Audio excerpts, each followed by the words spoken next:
8 hours in bed means absolutely nothing if the biology required to make those hours restorative has been quietly switched off. Today, we're going to break down exactly why that happens and what can be done to fix it so that you can wake up ready to start the day. Welcome to the Forge Over 40 podcast. My name is Steve Didier, and this show is for high performers who refuse to let their edge quietly erode. If you've built companies, led teams, carried responsibility for decades, but lately your focus feels duller, your decisions feel heavier, and your mental stamina isn't quite what it used to be, this is where we rebuild the biological systems that your leadership depends on. And we do it on a physiological level. 8 hours of sleep, you still wake up exhausted. At some point, you've got to stop blaming the sleep and start asking what's wrong with the recovery. Because here's the thing. You're not tired because you didn't sleep enough. You're tired because the sleep you're getting isn't doing what sleep is supposed to do.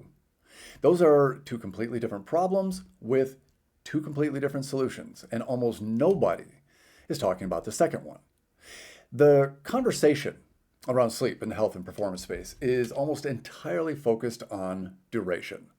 Get your 8 hours, prioritize your sleep, go to bed earlier, and look, here's the thing. Duration matters. I'm not going to tell you it doesn't, but duration is the least sophisticated metric we have for sleep quality. It's the equivalent of measuring the success of a business by the number of hours that the lights are on in the office.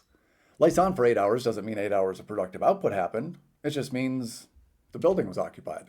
And a body horizontal for 8 hours doesn't mean 8 hours of restoration happens. It just means you were in bed. What actually happened inside that 8 hours, it's a completely different question. And for a significant number of high performers over 40, the people who are doing the right things, hitting the right numbers, checking the right boxes, what's happening inside those 8 hours is far less restorative than the clock would suggest.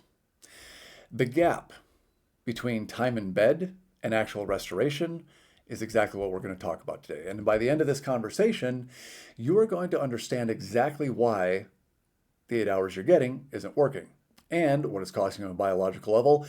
And we're going to have a discussion about what you can do about it to fix it. I want to start with a client conversation that stuck with me because I think it captures exactly what a lot of people in this audience are experiencing. This is an executive, late 40s, running a mid-sized company, by every external measure, performing very well. Sharp in meetings, decisive under pressure, holding it together at a very high level. He came to me frustrated in a very specific way. Not the kind of frustrated where someone knows what's wrong and can't fix it, but the kind of frustrated where someone is doing every single thing they've been told is right and still getting the wrong result. He told me he'd been getting 8 hours of sleep very consistently. He'd made it a priority. Early bedtimes, consistent wake times, dark room, cool temperature, phone in another room. He'd done the research. He'd implemented the recommendations. He was hitting his numbers. And he was still waking up every single morning feeling like he hadn't slept at all. Not groggy in a way that clears after a cup of coffee, but deeply and fundamentally unrestored. Like the night had done absolutely nothing. Like he'd spent 8 hours in bed and come out the other side with the same deficit that he went in with. Sometimes worse. He looked at me and he said something I've heard variations of more times than I can count. He said, I'm starting to think that this is just who I am now. I'm starting to think that maybe I'm just someone now who doesn't recover well anymore.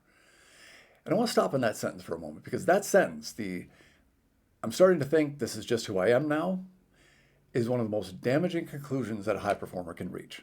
Not because it's defeatist, but because it's absolutely and fundamentally wrong. When a driven, intelligent person reaches a wrong conclusion and accepts it as truth, they stop looking for the actual answer. This man was not someone who doesn't recover well. He was someone whose sleep architecture had been compromised in ways that made the 8 hours functionally inadequate. The quantity was there, the quality was not. And nobody had explained to him the difference or why it mattered. That's what I want to do today. So let's talk about what actually makes sleep restorative, because I think most people have a basic surface level understanding of sleep stages that really doesn't give them what they need to understand the problem. Sleep is not a uniform state. It's a series of distinct biological phases that your brain cycles through in roughly 90-minute blocks across the entire night. Within each cycle, you move through lighter sleep stages into deep sleep, and then into REM sleep before the cycle resets and starts over. Each stage has a specific biological job, and the restoration value of your sleep is determined not by how many hours you spent unconscious, but by how much time you spent in the stages where the real work actually happens. The stage that matters most for physical restoration is slow wave sleep. Stage 3 is deep sleep. This is the most biologically valuable phase of the entire sleep cycle, and it's also the stage that gets suppressed first and most severely when under chronic stress. Here's what happens during slow wave sleep that cannot happen anywhere else. Your pituitary gland releases the majority of your daily growth hormone output. Not during the day, not during lighter sleep stages, but during slow wave sleep specifically. Growth hormone is not just about muscle. For the executives and high performers in the audience, growth hormone is about tissue repair, cellular regeneration, metabolic regulation, and cognitive restoration. It's the biological signal that tells your body it's safe to invest resources in rebuilding rather than defending. And the overwhelming majority of that signal fires during slow wave sleep. Your brain activates the glymphatic system, essentially a waste clearance mechanism that flushes metabolic byproducts from the neural tissue. Things like beta amyloid and tau proteins, the cellular debris that accumulates during the day of a high cognitive output. This clearance happens almost exclusively during slow wave sleep. When slow wave sleep is suppressed, that waste accumulates, and accumulated neural waste is not an abstract problem. It manifests as brain fog, cognitive sluggishness, reduced processing speed, and impaired decision quality. The very things that you need most are degraded by the very deficit you're trying to address. Your immune system conducts maintenance while you're asleep, inflammatory regulation, cellular repair, and immune memory consolidation. When this stage is consistently compromised, systemic inflammation creeps upward, and recovery from everything, training, stress, illness, physical demand, everything slows down. Now, here's the critical piece that I want you to hold on to. Slow wave sleep is front-loaded in the night. The majority of your deep sleep happens in the first half of the sleep period. This means the architecture of your sleep, the sequencing and depth of the stages, is not something you can compensate for by sleeping longer. If the conditions required for slow wave sleep aren't present in the first few hours, you don't get more of it by staying in bed until 9 in the morning. You already missed the window. This is why the executive who gets 8 hours of fragmented, shallow sleep wakes up feeling worse than someone who got 6 hours of deep, uninterrupted sleep. The clock is not the measure. The sleep architecture is the measure. So what destroys the architecture? What is specifically suppressing slow wave sleep in high performers who are otherwise doing the right things? This is where I want to go somewhere that might be uncomfortable for some of you, and that's alcohol.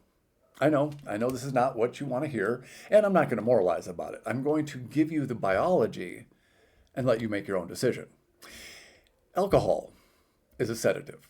It accelerates sleep onset, meaning it helps you fall asleep faster, which is one of the reasons so many high performers reach for it as a wind down tool. A drink after a long day feels like it's helping you unwind.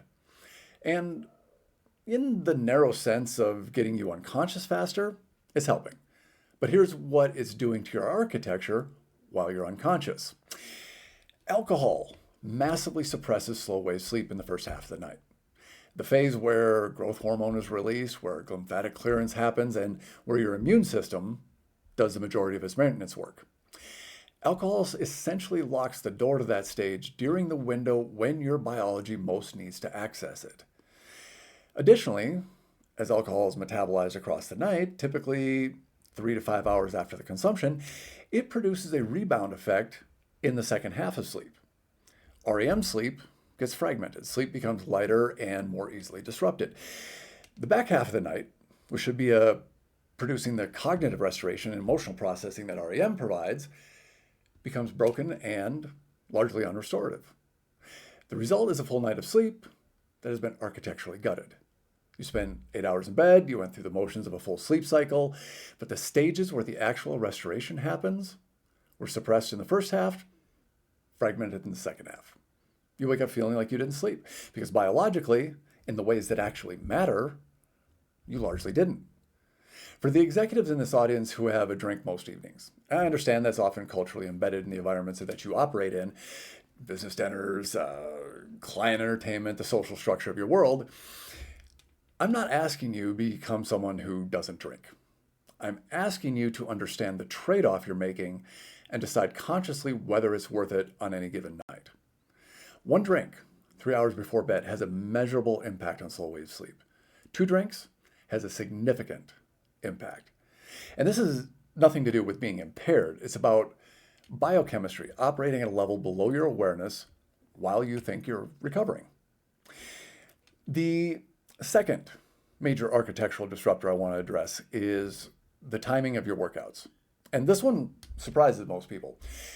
Exercise is one of the most powerful tools available for improving sleep quality. It increases slow wave sleep, it regulates cortisol rhythm, it improves HRV.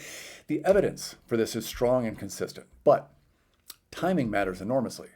Intense training, particularly heavy strength training or high intensity conditioning, elevates cortisol and core body temperature significantly. Both of those are appropriate and necessary responses to exercise stress, but both of them also directly inhibit the conditions required for sleep onset and slow wave sleep initiation. Core body temperature needs to drop to initiate deep wave sleep. This is a hard biological requirement. Your brain uses declining core temperature as a primary signal that the conditions for sleep are present. When you train intensely in the evening, particularly in the last 3 hours before you target sleep time, you are raising core body temperature at exactly the window when it needs to be falling. For many high performers, the evening is maybe the only time available for training. And I can understand the scheduling reality of things, but if you're training hard at 8 or 9 at night and then struggling to fall asleep or waking up unrestored, the training timing it's a variable that's worth examining. The cortisol spike from an intense late evening session can take 3 to 4 hours to clear sufficiently to allow the parasympathetic shift that deep sleep requires. The practical adjustment, if morning or midday training isn't feasible, is to shift toward lower intensity movement in the evening.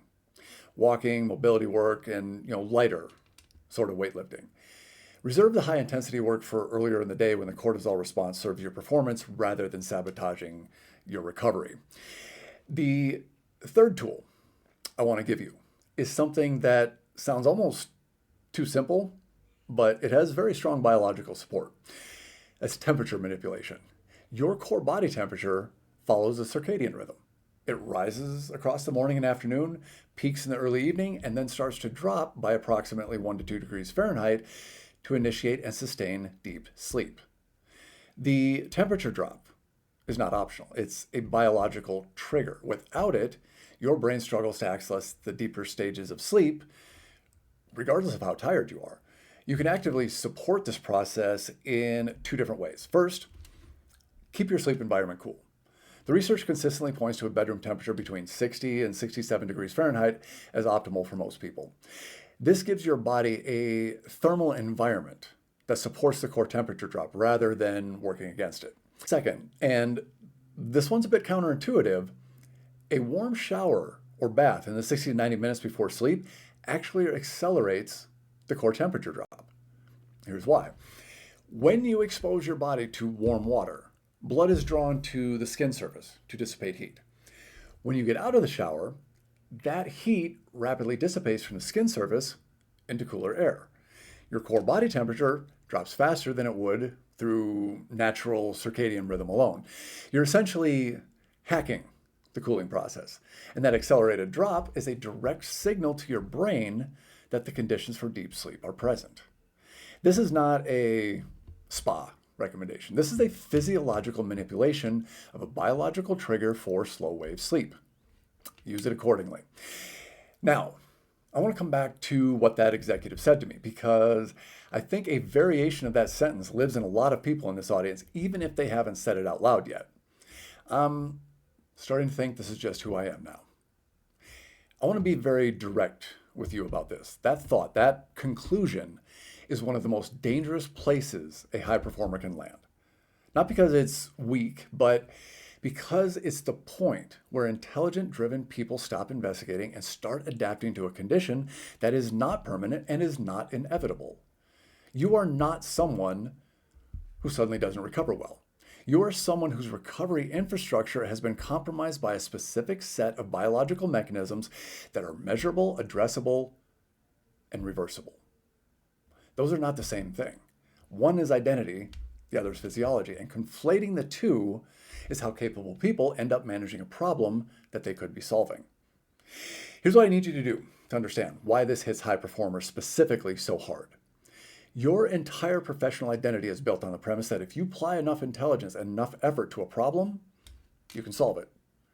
That's not arrogance on your part, that's the actual track record. That's your life. You have proven it repeatedly across your entire career. You identify the problem, you build the system, you execute the solution. That framework has produced real results in the real world. And then you apply it to your sleep. You identify the problem. Not enough sleep. You build the system. 8 hours, consistent schedule, optimized environment. You execute. And you still wake up exhausted. The framework failed, and when the framework that has never failed you suddenly fails, the conclusion is that what most driven people come to is that the problem must be with them. They must be the variable that's broken. They must be someone who doesn't recover well anymore. But the framework didn't fail because you're broken. The framework failed because you were solving for the wrong variable. You optimized for duration when the problem was architecture. You addressed quantity when quality was the issue. You built a better container without addressing what's happening inside of it. The executive I told you about at the beginning of this episode, once we identified what was actually compromising his sleep architecture and addressed those variables systematically, his recovery changed. Not dramatically overnight, but measurably and progressively across the first couple of weeks.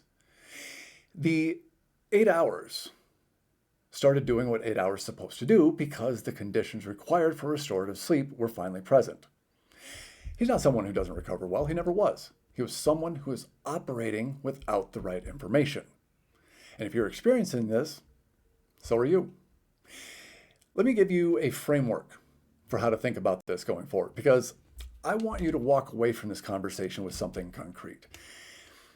Sleep quality is determined by architecture. Architecture is determined by the biological conditions present when you close your eyes and throughout the night. Those conditions are influenced by every single thing you did in the 16 hours prior you trying to sleep. Not just the last hour, not just the wind down routine, but the entire operating day. Cortisol levels at bedtime reflect the cumulative stress load of the day. Alcohol consumed at dinner disrupts the architecture 4 hours later. Caffeine consumed at 3 o'clock in the afternoon is still blocking adenosine receptors at 8 o'clock at night. Training intensity at 9 in the evening is elevating core temperature at 10:30 when it needs to be dropping. Blue light exposure at 11 is suppressing your melatonin at midnight. None of those things are isolated decisions. They are the inputs into a system that produces a biological output called sleep architecture. And when inputs are misaligned with what the system requires, the output is unrestorative sleep, regardless of how long of the duration.